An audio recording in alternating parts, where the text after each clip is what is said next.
Good evening and welcome to the special meeting of the City Council to discuss our legislative platform workshop. I'll call the meeting to order and ask the clerk to call the roll. Thank you. Vice Mayor Bernasconi. Here. Councilmember Alvord. Here. Councilmember Mendoza. Here. Councilmember Rakucci. Here. And Mayor Haudeshelt. Here. And Councilman Alvord, would you lead us in the pledge? You bet.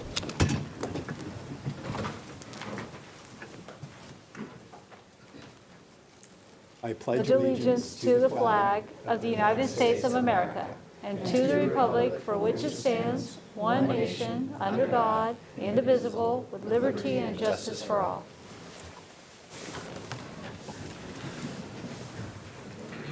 Very much, Councilman Alvord. Carmen, would you announce the meeting procedures? Thank you. Welcome, everyone. So this is a special workshop, and a time frame for the members of the public to address the City Council will occur after all staff has made presentations, and not as it is noted as public comments after the Pledge of Allegiance. So please wait for the presentation to conclude, and then we'll ask the public to come forward and make comments. Thank you for your participation tonight. Great. Any questions? All right. So we are gonna do a general public comment period, though, right now. Yes, at the end. Right now or at the end? For general public comment, and then we'll have a public comment period for the workshop. Okay, great. I'm going to open it up for public comment on non-agenda items, and tonight's agenda is the legislative platform. I'm going to close public comment, and I'm going to bring it back, and I'm going to direct it to Mr. Walensky and to lead us off.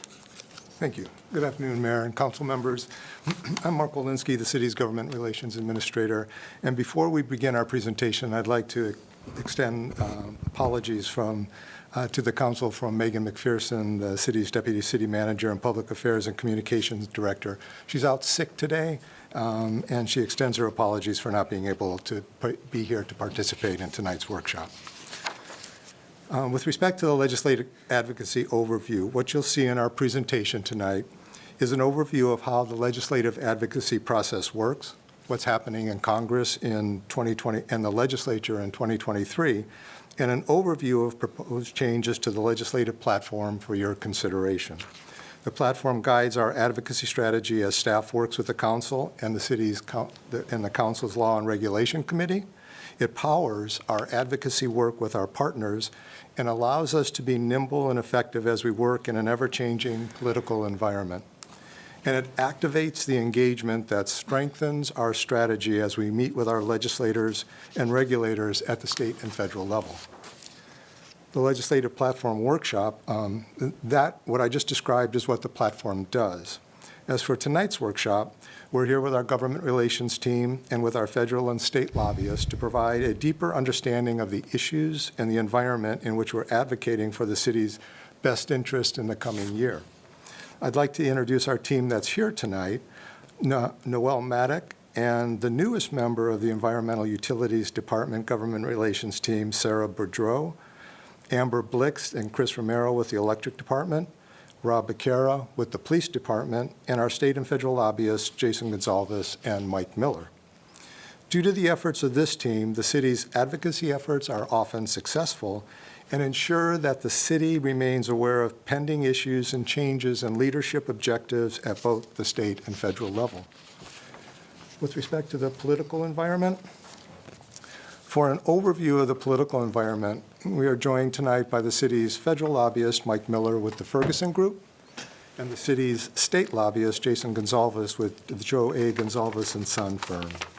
Both Mike and Jason provide invaluable support to the city's legislative efforts, as well as helping with identifying potential funding sources for city projects. They also provide exceptional input to the city's strategies for working within the complex and ever-changing political environment. The government relations team interact with Jason, Mike, and the city's other state and federal lobbyists, Gualco at the state, and ENS and Thorn Run Partners at the federal level, often on a daily basis. They are all deeply valued as members of the government relations team and are critical to the effective implementation of the city's legislative advocacy strategy. And with that, I'd like to now introduce Mike Miller with the Ferguson Group. Mike? Thank you, Mark, and Mr. Mayor and members of the council. It's my pleasure to be here once again to talk with you about the city's federal agenda for calendar year 2023. We're going to hit a few highlights for you. We'd like to sort of outline the federal expectations for this coming Congress. More on that in just a moment. We'll talk a little bit about funding opportunities and where we kind of see legislation perhaps going in this brand-new Congress. So on expectations, I wrote down on my notes where to begin. If you've been following the news lately, you've seen that there's a bit of an interesting situation brewing in Washington, particularly in Capitol Hill, where, as you all know, there was a significant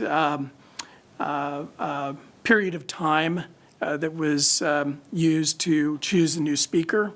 And as part of that process, there were certain changes, modifications, and additions made to the way that the House operates that could potentially have minor or even in some cases potentially major dramatic impacts on how business is operated on Capitol Hill in the coming year. What we're going to do is not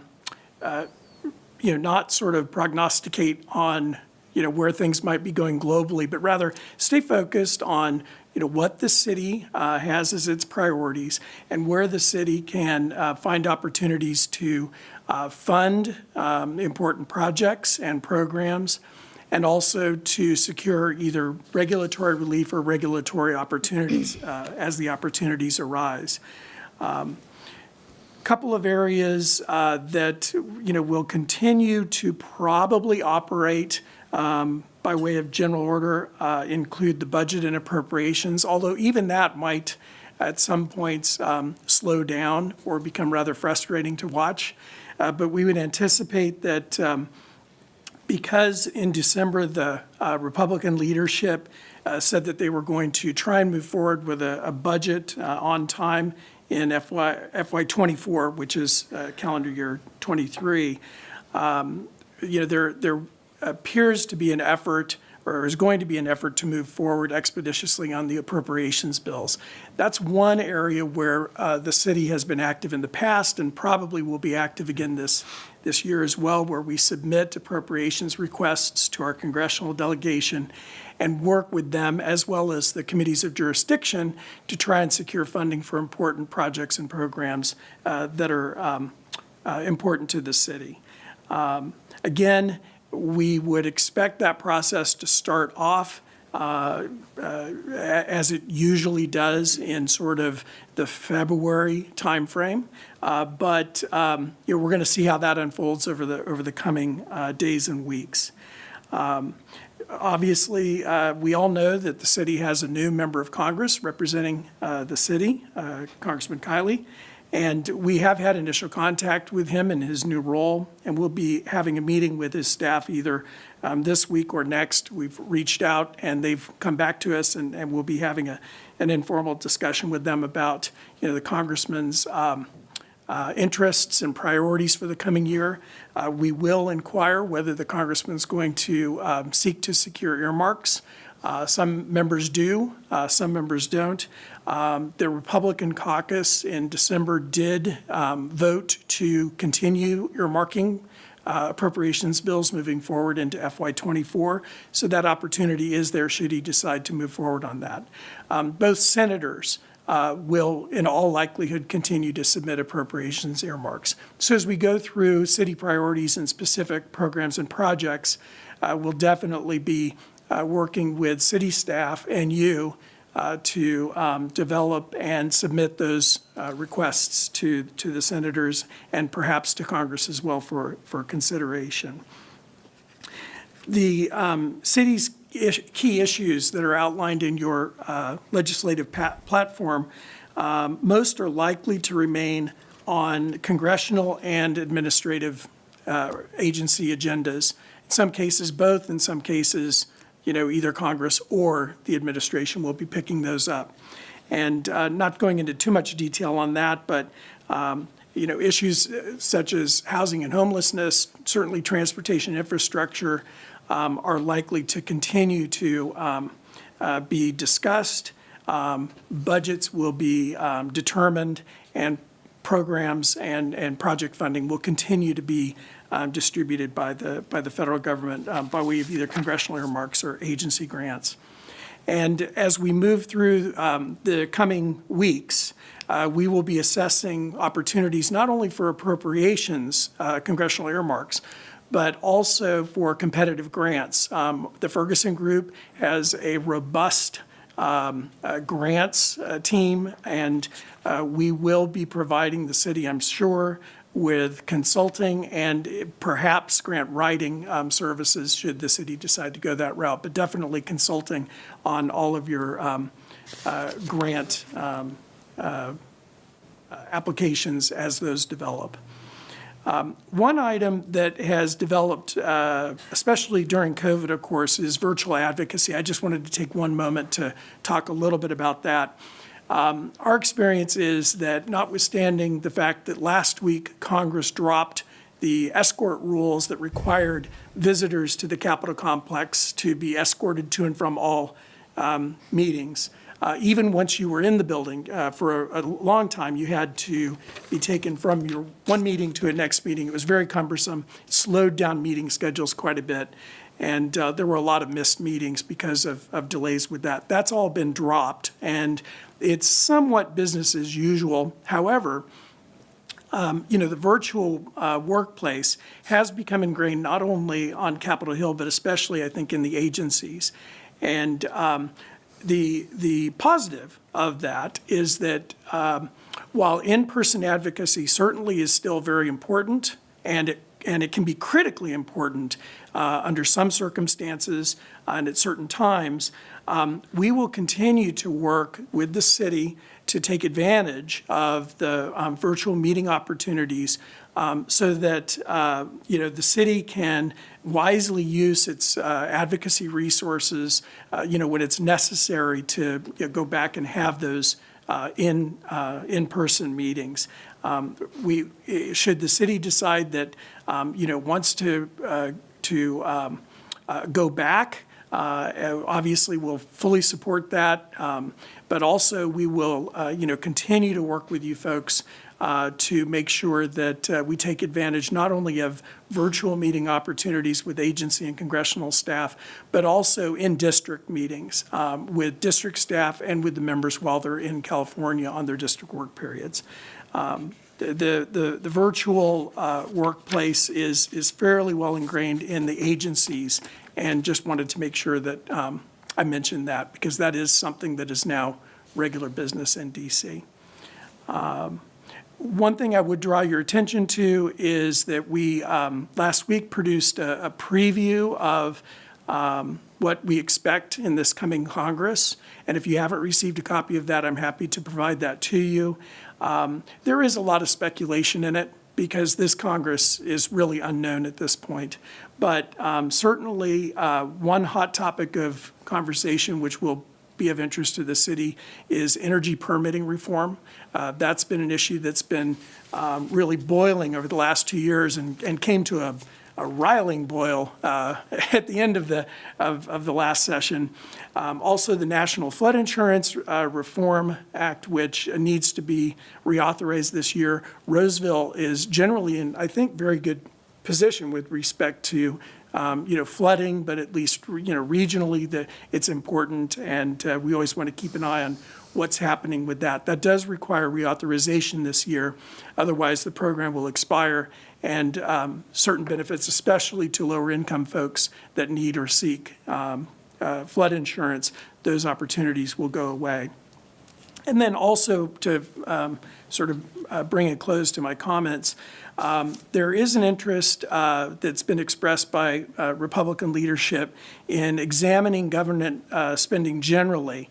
And we'll see that in several areas, not only the FY24 budget, where there has been a commitment to fund the government at FY22 levels, which will be a step back from in terms of funding levels from the FY23 budget, which was just passed in December. But in addition to that, they'll also be looking at existing programs, including some of the COVID-era recovery programs. If there's unspent funds, they'll be looking at that, whether those need to move forward or whether there are some reforms that need to occur there. We don't anticipate at this time any clawback, anything like that. But obviously, we'll be, looking at that. And if something starts to occur with respect to looking at reclaiming or clawing back spent funds, then obviously that will be something of interest to the city as well as all municipal governments throughout the country. So, but again, we don't really anticipate that at this point. I'll stop there and turn it back to Mark. And again, thank you very much. We truly appreciate the opportunity to represent the city, and it's a pleasure working with you and especially your staff members. Thank you. And Mark, before we transition to the state, I'll ask my colleagues if they'd like to have any questions or comments, starting from Scott. Yeah, just brought up a couple thoughts in my head. One, I'm curious, just real brief summary, the energy boiling issue. Could you just address what the issue is that? So last year, the main issue was ease of permitting at the federal level for energy projects, and those the solar, all kinds of projects, and in fact, oil, natural gas, traditional as well as newer energy, and so the issue, it's very interesting because depending on members, their districts, or their states. In the case of senators, there was a lot of split thought about whether permitting reform was a good thing. They'll continue to study that, and there is a pretty good write-up in our summary about what some of the main issues are there. But that's it. It's permitting and whether it's a good idea to ease permitting requirements for new energy projects. Because I know in our case, we just want to protect natural gas-powered plants. And then the other question, I mean, it's kind of a weird question to ask, but we have freshmen into these positions, and do they have much power at this point for earmarks? Could you talk a little bit about that? Just what happens? I mean, Kylie's going to be brand new at this level. Can we expect much out of him this first time, or how does that work out as far as the freshmen go? It's a great question, and I could talk about that for about an hour and a half, and I'll try not to. Meeting adjourned. Meeting adjourned, exactly. So, when I was on Capitol Hill, and after that, earmarking was different than it is now. The amount of capacity that was given to members varied greatly depending on whether they were in leadership, seniority, committee assignments, and other factors that were important at any given time, including, garnering votes for important legislation. And at that time, freshman members and even, members with, 2 or 3 elections were generally not able to secure as much, by way of congressional earmarks as more senior, better placed members on committees. The reforms that were put in place in FY22, when earmarks were reinstated, seemed to address that in many ways. One of the main ways was that on the House side, all members were limited to a total of 10 appropriations requests across all 12 appropriations bills. Last year, that was increased to 15, but still, all members, doesn't matter whether you're chair of Ways and Means or a freshman member on, the Budget Committee, all of those members could only request 15 total earmarks. There is still, when you look at earmarks sort of across the way, across the board, more senior members, it seemed, tended to secure more by way of earmarks, But as a general proposition, there was not a vast difference between members. So should Mr. Kiley decide to submit earmark requests, he will have however many slots they determine, probably 15. And, the earmark sort of range, typical range was, and this is really a general proposition, but it was sort of in the $1 to $5 million range per project. Thank you for that. Thanks, Scott. Councilmember Rakucci, any questions or comments? No, maybe just the comments that it's going to be interesting to see all the changes that are happening. And we're out of COVID, and I think looking with new eyes of what's going on and seeing what we've learned from the past and going on to the future. So I'm hopeful and excited. Councilmember Mendoza? I think it's going to be interesting to watch a lot of the energy bills and the excitement around energy on both sides of the aisle. Mayor Havishelt and I were on the Law Regulation Committee here, and so we were always briefed and updated on things at the state level and some at the federal level, and it just kind of seemed like at certain points it just was insanity. I struggled, and I know other people struggled how they were piecing this together. I mean, it just kind of felt like there was they couldn't follow the logic. And I know you started off earlier. This is going to be a different Congress. It's going to be a different group of people, and so I don't know if that's good, bad, or indifferent. But I know from where I sit, and I think my colleagues probably as well, the energy thing is going to be big, because it does impact us, because of the type of city that we are and the services we provide. And it'll be interesting to see how that unfolds. So I want to thank you for your update on that. I appreciate it.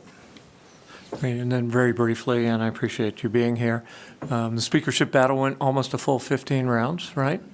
And there was a lot of discussion about the concessions in the rules package. Is there any clarity around the fiscal impact of those concessions in the rules package?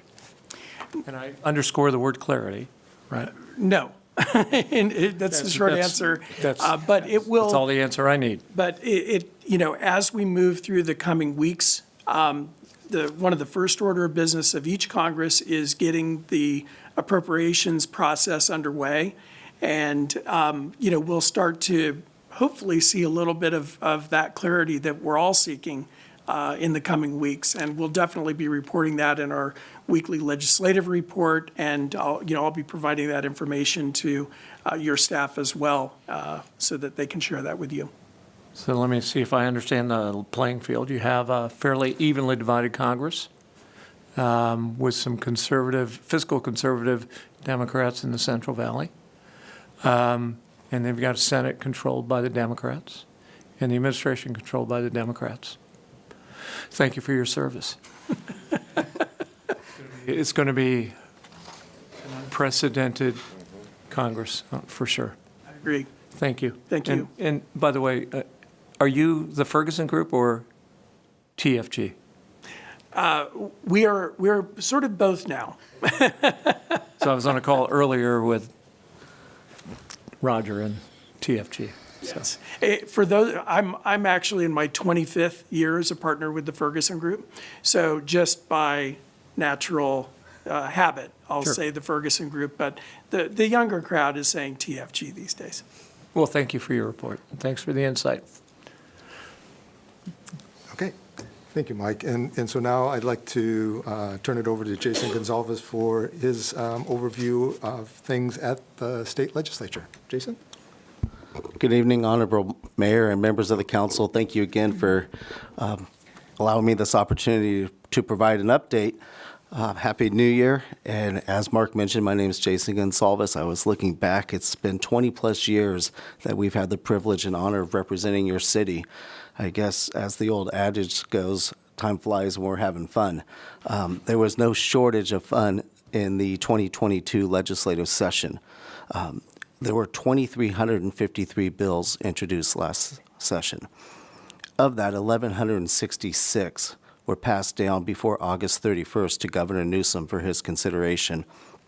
and he signed just shy of 1,997. So as of January 1st, there's 1,000 new laws, all very much needed on the books, I'm sure, in California. The governor's office did, as part of his final actions, put out a press release, and he highlighted 6 or 7 key categories that I think are worth noting because we expect they'll continue to be priorities for this administration: reproductive health care, pay equity, care court and homelessness, more housing faster, leading on climate, protections for workers, and catalytic converter theft. So those were the governor's highlights out of the 1,000+ bills he took action on before the September 30th deadline. Much like Washington, D.C., the legislature has been and continued through the August 31st adjournment, working in a hybrid fashion, a lot of Zoom meetings, and they were beginning to allow in-person meetings. I don't want to digress too much, but you could do Zoom meetings and in-person fundraisers. So that was the hybrid in Sacramento. I guess you don't get COVID at fundraisers, but again, I won't digress too much. As you know, November 8th, the election is almost over. There is still one Senate seat out in the Kern County region that has gone to a recount. The Democratic senator who has been sworn in has about a 20-vote lead, and both candidates have requested recounts in differing counties within that district. So I guess it's still not over yet. With that, as you know, the governor, all constitutional officers, all of the assembly members and half of the Senate were up for election in the new districts. We will have, and we have now, as of December 5th, swearing in the largest class of new members we've seen since 2012 with the passage of the 12-year term limits, Proposition 28. The Assembly is comprised of 62 Democrats and 18 Republicans. That's a net gain of 2 Democrats from the prior session. Of the 80 legislators, 24 are new Assembly members. As part of that, as you know, you have a new Assembly member Joe Patterson, not to be confused with Jim Patterson. So first time we've seen in a long time where you don't just get first initial. There's 2 J. Pattersons in the Assembly. I know Mr. Patterson's worked around the Capitol, and we look forward to working with him and his team as he gets settled in. The Senate, of the 40 members, there's 32 Democrats, 8 Republicans. Assuming the recount, as I mentioned, hangs on, that will be a net gain of 1 Democratic seat. So when we talk about urgency clauses and 2/3 vote bills, 66.6% used to be the magic number. We're looking at 2 houses. The Senate is 80% Democratic, and the Assembly is just shy of 80% Democratic. In the Senate, there's 7 entirely new senators, and there's 3 former Assembly members that have moved to the Senate. While we will miss working with Senator Nielsen, your new senator, Senator Nilo, is obviously not new to the region. He's also not new to the legislature. He served in the Assembly. He was vice chair of the Budget Committee, was very effective, and despite the partisan makeup, Senator Nilo, I expect, will be very effective, and we look forward to working with him. His chief of staff, Julie Salz, I believe was with him in the Assembly. She's been around the building for quite some time, and we look forward to, again, working with Senator Nilo on your behalf. The new legislative session started off, the organizational session, as I mentioned, December 5th. All members are sworn in. I was noting to folks that when Congress was struggling to elect a speaker, California elected 2 speakers. And we elected the current speaker, Anthony Rendon, I say we, the caucus and the body did, to continue as speakership. The compromise, he will remain speaker until June 30th, and then we will have a new speaker, Robert Rivas, effective July 1st. That also will bring about new committee assignments, bills coming back from the other house that may have been heard by one chair. We'll likely have a new chair to get through, so we'll create a little bit of chaos amongst the process. But again, July 1st, we'll have a new speaker. With the new speaker and the 31 new legislators are going to come new challenges. Last year's budget, nearly $300 billion with a nearly $100 billion surplus. The new budget, Governor Newsom rolled out, kind of kicked it off yesterday, is the governor's number is a $22.5 billion deficit. It's the first time since Governor Newsom has taken office he's been faced with presenting a budget with cuts rather than surplus revenues or projected surplus revenues. As part of the governor's addressing our proposal and January 10th in anticipation of May revise, he'll be revising these numbers, but as part of addressing the $22.5 billion deficit, he did not propose using the nearly $40 billion in rainy day funds. He did not propose even tapping into those whatsoever. The big cuts were proposed to be about $7 billion from the climate package. He proposed reducing the $55 billion down to $48 billion. And he proposed about $6 billion in transit funding cuts, with $3 billion of those two categories being what the governor proposed as trigger cuts. So depending on how the revenues proceed, they may be restored, or if things go in the opposite direction, we'll see deeper cuts. So again, as the governor noted, the highlights, I guess, if you will, we'll continue to see a focus on housing and homelessness. We'll continue to see a number of bills on housing and homelessness. And unfortunately, with that has been a growing trend to try to enact proposals that circumvent your local land use authority. And, local control has kind of become a buzzword, but it's become a word that I think the legislature is seeing as us wanting to control decisions. Actually, it's really just about managing what's right for your community, and that messaging we will continue to push at your direction. So 2023 should be yet another exciting year. We'll see another 2,000 plus or minus much needed bills. And with that, I want to thank you, the mayor and the council, your management team. Your leadership is unique. It's unique throughout the region, and it has enabled us to be effective in Sacramento. You count the victories when you can get them, and we have had some. So I'm happy to answer any questions, and Happy New Year. Thanks very much. Councilmember Mendoza, any comments or questions? Neither. Thank you for your presentation. Yep. Councilwoman Rakucci? I think our state is always a challenge, and it's going to be more so this year. But it's interesting. We had an accumulation of money last year, and now we're in a deficit. So it's, that's called not balancing your budget. Yeah. Councilman Albert? In that budget, was there anything in the housing area that's going to affect us that stands out? The biggest number was the governor's continued funding for housing and homelessness. There's about $3 billion of additional funding proposed for housing and homelessness. A lot of that discussion has been driven by what they're calling the Big 13, and with that, we will see legislation, because the governor said status quo will not go forward, and we'll see legislation to try to put some parameters on qualifying for those funds. But there may be opportunities to address housing and homelessness, but fortunately on the housing side, we're primarily talking low, very low, and moderate income housing dollars thus far. It sounded like when he pulled back the funding, he wants to try to refine it so it's more effective.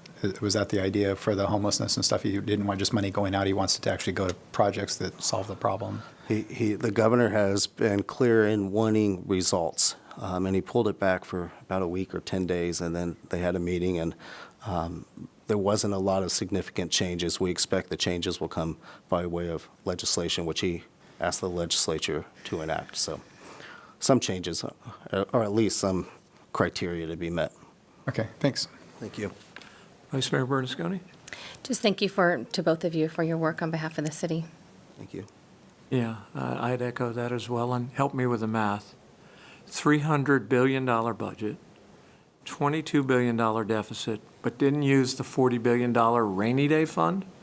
Does that, how is there still a deficit? And in that $300 billion, wasn't there a tranche of federal dollars in that made up that $300 billion? There's anticipated additional funding coming from the federal government as part of the governor's proposal. So in transportation and climate change, there's some hope that there will be additional federal dollars, but there's a lot of borrowing and shifting, I guess, thus far. So how will they make the real cuts is still yet to be determined.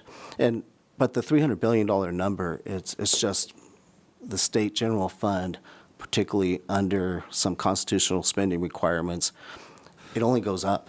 I remember, I'm dating myself, but Governor Wilson's last budget was $68 billion in 1998. We're now talking a $300 billion budget, so it's staggering. Yeah, and I'll be off by some number, but I thought the 2021 fiscal budget was it was 22 because it was $222 billion. And the governor was rather proud that there were a lot of twos in that number, right? So, I mean, anyway. All right, thank you for your work. Go get them, right? Mr. Walensky, back to you. So the next item on the agenda is the review of the legislative platform. And for this presentation, I'm joined by Amber Blix with the Electric Department and Noel Maddock with Environmental Utilities Department. And we'll be prepared to answer any questions that council might have at the conclusion of our presentation. I'll hand the presentation over to Amber now, who will cover the Electric Department's proposed changes. Amber? Good afternoon, Mayor Haddishell and council members. Our electric's proposed modifications show up under the critical concerns for the upcoming legislative and congressional session on page 23 of the legislative platform document. And so we updated the electric vehicle language to reflect new regulatory requirements for zero-emission vehicle sales between now and 2035. And that shows up on page 23.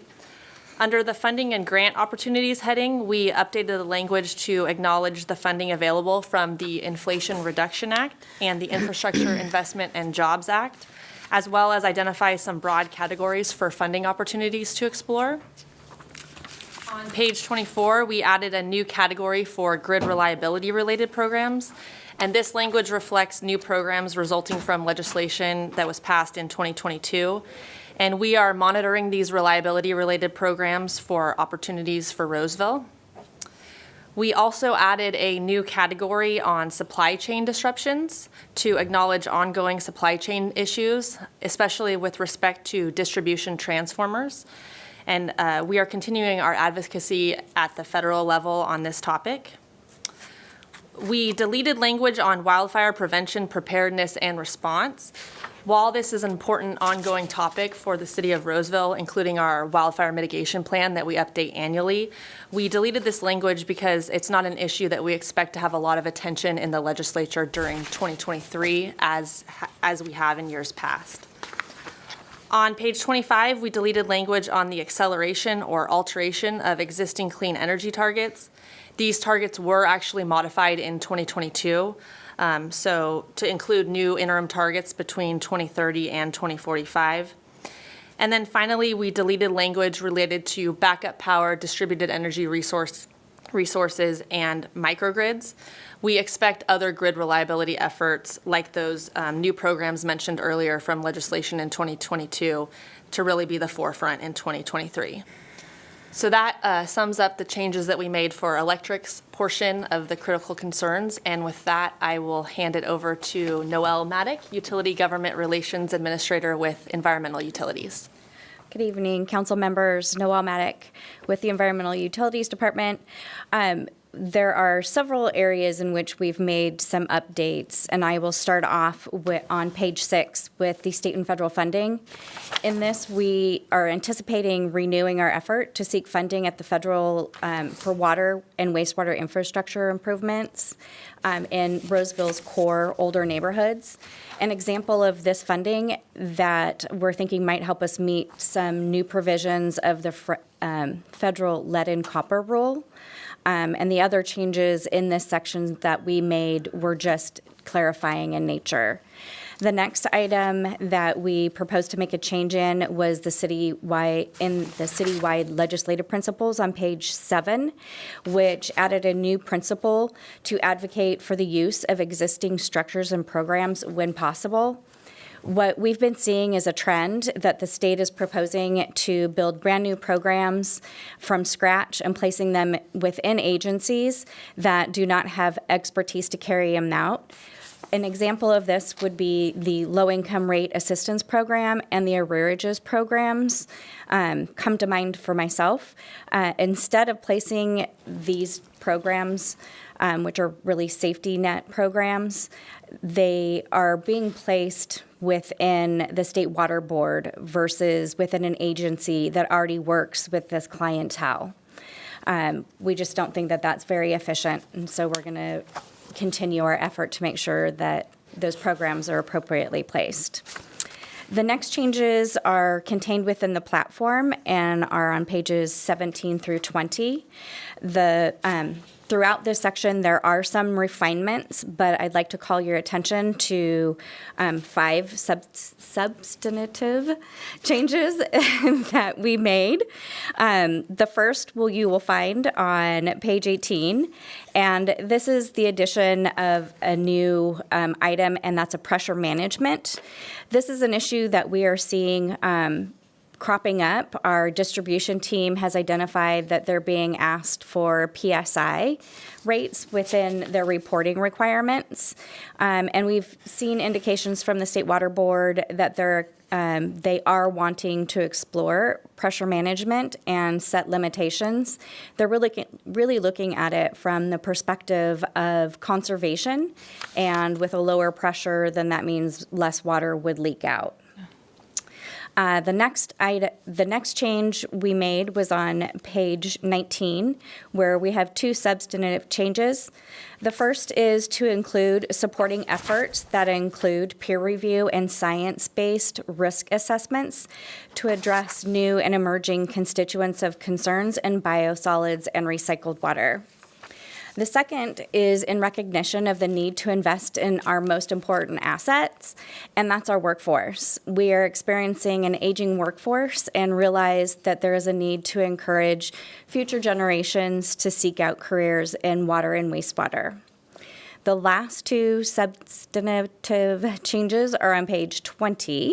The first one is refining our advocacy efforts on PFAS, which attention has been ramping up at the federal and state levels on this. As passive receivers of PFAS, we are being looked at to remove and proper disposal of these forever chemicals. Staff believes that our advocacy efforts should focus on source control and how these chemicals are getting into the environment, and also placing the financial burden of the proper end-of-life treatment and disposal upon the manufacturers rather than being borne on our ratepayers. It's a little bit like our principle on EPR, extended producer responsibility. Finally, the last item is adding a new goal to advocate for streamlined permitting for the water bank. And Roseville is working with the Regional Water Authority and our partners to build a more drought-resilient future. We're exploring this potential. We are anticipating some regulatory impediments, and this is just adding that additional leverage or clarity that we are able to work with our region in order to make sure that we can work through any impediments to the full delivery of a functional water bank. And that concludes my remarks. And at this time, I will turn it back over to Mark. All right, thank you, Noel. And so the changes that I'd like to highlight, there are a number of changes throughout the document. And the first change that I'd like to highlight is in the state and federal funding request, item number 2, on page 6. And this change is to add 2 critical roadway projects, Blue Oaks and the Endora Widening Project, to the list of projects seeking funding for construction. Both projects are high-priority projects for the city and would provide dramatic improvements to commute and travel times throughout the city. The next 2 proposed changes are in the Public Works Department section of the platform on page 10. The first proposed addition is item number 3, which is to oppose legislation or other efforts to eliminate local control of Congestion Mitigation and Air Quality Improvement Program, or CMAQ, and Surface Transportation Block Grant Program funding. These are two critical programs that provide funding for city roadway projects and maintenance. Loss of control over how the city uses the funding or the types of projects that the funding could be used for would have significant implications to the city, roadway improvements, maintenance, and projects. The second addition is item number 11, which is to support legislation and advocate for reasonable advanced clean fleet fuels, targets, and exemptions. The city has defined a work plan to effectively meet the advanced clean fleet goals, which include public entities. However, while the rules and regulations continue to be considered and developed, it is imperative that the regulations regarding fuels, targets, and exemptions are reasonable and developed in close coordination with input from local governments, industries, utilities, and others.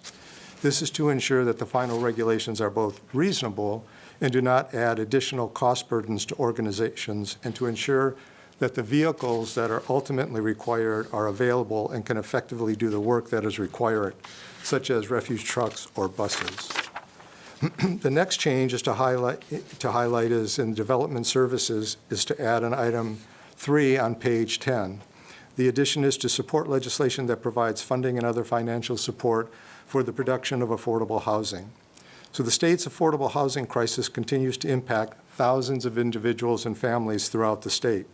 The legislature has made dramatic changes regarding local control over where affordable housing can be built and the requirements local governments can place on these projects. However, the funding and investments that are being provided by the state unfortunately fail to meet the scale of need in California. To provide affordable housing for all those in need, the state must implement a long-term, evidence-based strategic plan with ongoing investments to meet the demands of the affordable housing crisis. And with regard to critical concerns, challenges with the state and federal permitting process, the city remains interested in pursuing ways to facilitate more effective federal and state regulatory agency permitting process. A specific concern is the California Environmental Quality Act, or CEQA, that has become a one-size-fits-all approach that does not reflect or serve the diverse conditions and needs of communities throughout California. While there has been some movement on CEQA reform, certain elements, including using the act as a tool to litigate and thereby preventing certain types of projects, including affordable housing, from being built, continues to plague efforts to construct meaningful and worthwhile projects in communities. In addition, requirements such as vehicle miles traveled create challenges for cities such as Roseville, which is not a high-density, high transit-oriented city, to find reasonable mitigation measures that would reduce impacts to less than significant. And then with respect to federal and state funding for parks and library projects, adding the statement, including those that have been underserved, and advocating for changes to funding formulas to include per capita opportunities for local governments. New demographic formulas have a negative impact for local governments such as Roseville. To be competitive for park and federal grants and funding grants, advocating for per capita funding formulas would increase the opportunity for Roseville and other municipalities to apply and be competitive for various parks and libraries funding opportunities. And then two new critical concerns on page 27 include the ballot initiatives. The statement is there is an ever-increasing number of initiatives that qualify for the ballot during regular election cycles, which would have implications for local governments. Due to this trend, coupled with increased involvement of special interest groups in the initiative process, the importance of educating the community and the legislature on the implications an initiative may have on the operations and or policies of a local government is critical. By way of example, an initiative is working to qualify for the next election cycle that would expand the definition of tax, would subject certain revenues to the higher state and local vote requirements for taxes, would require voter approval for new or increased state taxes currently enacted by 2/3 vote of the legislature, would also reinstate the 2/3 approval requirement for any new or higher special taxes, proposed by initiative in a local election while still maintaining the current majority vote requirements for general tax increases. This is the type of initiative where educating the community regarding the impact these types of challenges could have on local governments would be invaluable. And then finally, the new critical concern item, the last new critical concern item regarding fentanyl. And the statement is the ongoing fentanyl crisis continues to impact communities across California, the consequences of which are devastating. The city will prioritize support for legislation that increases accountability of those responsible for the sale and distribution of fentanyl, public awareness of the crisis, resources for law enforcement to address the impacts, and treatment and services for those addicted to this deadly substance. Statistics show that drug overdoses have increased steadily for many years. However, recently the number of overdoses have exploded largely due to fentanyl. This has put a bigger population of drug users at risk of overdoses, including the potential of overdoses among younger adults, adolescents, and even children. Overdoses in these age groups have become so common that for the first time, they are on the rise. And a recent study found that for the first time in over a decade, the number of teens who died from overdoses rose in 2020. So in conclusion, as the new year unfolds, the government relations team will remain focused in implementing the legislative advocacy strategy and will continue to communicate the city's advocacy positions with the city's new state and federal elected representatives to ensure the priorities defined in the legislative platform are supported effectively. The team will continue to work closely with the city, state, and federal lobbyists, our regional, state, and national coalition partners, and all of the city departments to ensure the priorities, funding projects, and legislative platforms defined in the platform are represented successfully. Council's input provided tonight will be incorporated into the final legislative platform, which staff will bring to council for their consideration and approval at a city council meeting sometime before the end of March. And we would like to thank our state and federal lobbyists for their insights and participation, the department heads and staff for their outstanding support, our state representatives and their staff, and our community partners such as the Sacramento Area Council of Governments, the League of California Cities, and the California Municipal Utilities Association for the continued input and support of the city's legislative advocacy efforts. And then finally, I'd like to thank the government relations team for their commitment and dedication to the legislative advocacy program and ensuring the city's legislative interests are always advanced and defended. And this concludes our presentation, and we're happy to take your input and answer any questions you may have. Thank you. All right. Councilwoman Rakucci. Mark, is this the time if we had questions on some of the wording on some of those to say it now or maybe after? You can share. You can certainly share that now. Because it's on the same page 11 on page 11 of 27, and we talked about this when we were doing our goal setting, and this is the first number one on the Parks, Recreation, and Library platform, and it's measures fund recreation, fitness, and wellness, and prevention programs, and then the new ad area would have been is. That also include mental health, diversity, equity, and inclusion plans. But I wonder, instead of having equity, if equality is more appropriate, a word that was talking about being equal to everyone versus equity, to me, in my mind, is measure of money. Okay. Thank you. Anything else? Member Mendoza? Nope. Thank you. Vice Mayor Bernasconi? Just a question. I feel like the last couple years we've been off on meeting with our representatives because of COVID. Can you talk maybe about what 2023 looks like? I know that we have our lobbyists who work and speak with them on our behalf, but what does it look like for this year, being able to get into a room with them and talk about our priorities too? As both Mike and Jason have shared, the dynamic has changed some, and so we, look forward to, particularly at with the state legislature and having new representatives. We're absolutely looking forward to engaging with Assemblymember Patterson and Senator Nilo to both talk about, city priorities, but then also, as the legislative year unfolds, to meet with them to talk about advocacy on pieces of legislation. So we're anticipating it being a much more aggressive and complete opportunity to be able to have those ongoing and continued meetings.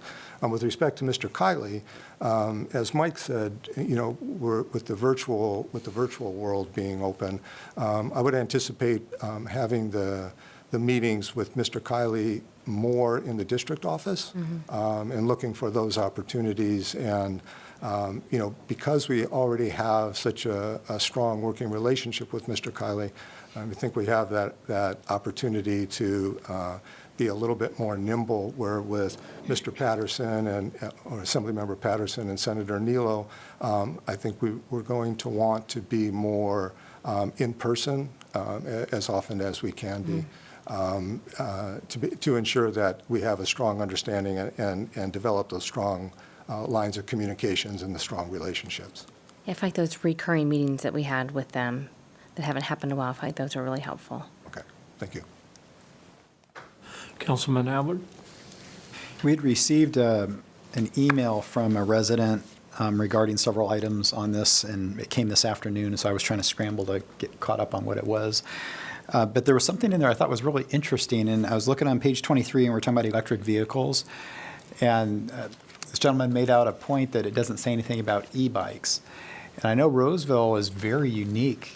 We've got an excellent trail system, and it's getting better every year. Everything's starting to get connected.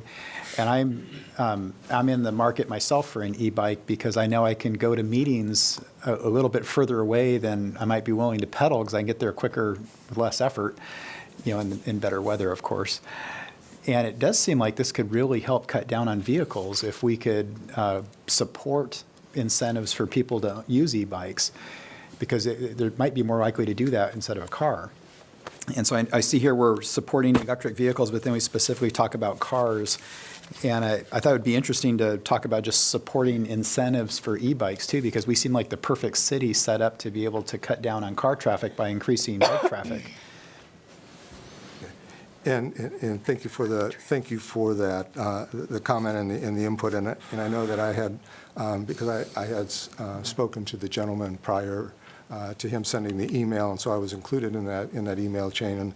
And what we absolutely will do is talk with staff, get staff's perspective on that as well, and then look to craft the proper response to that. Right. And then, Would we be able to even check with the, you're talking about bikes, and we've had a conversation on scooters before, just make sure that we're checking with the police department and, before we see what we do.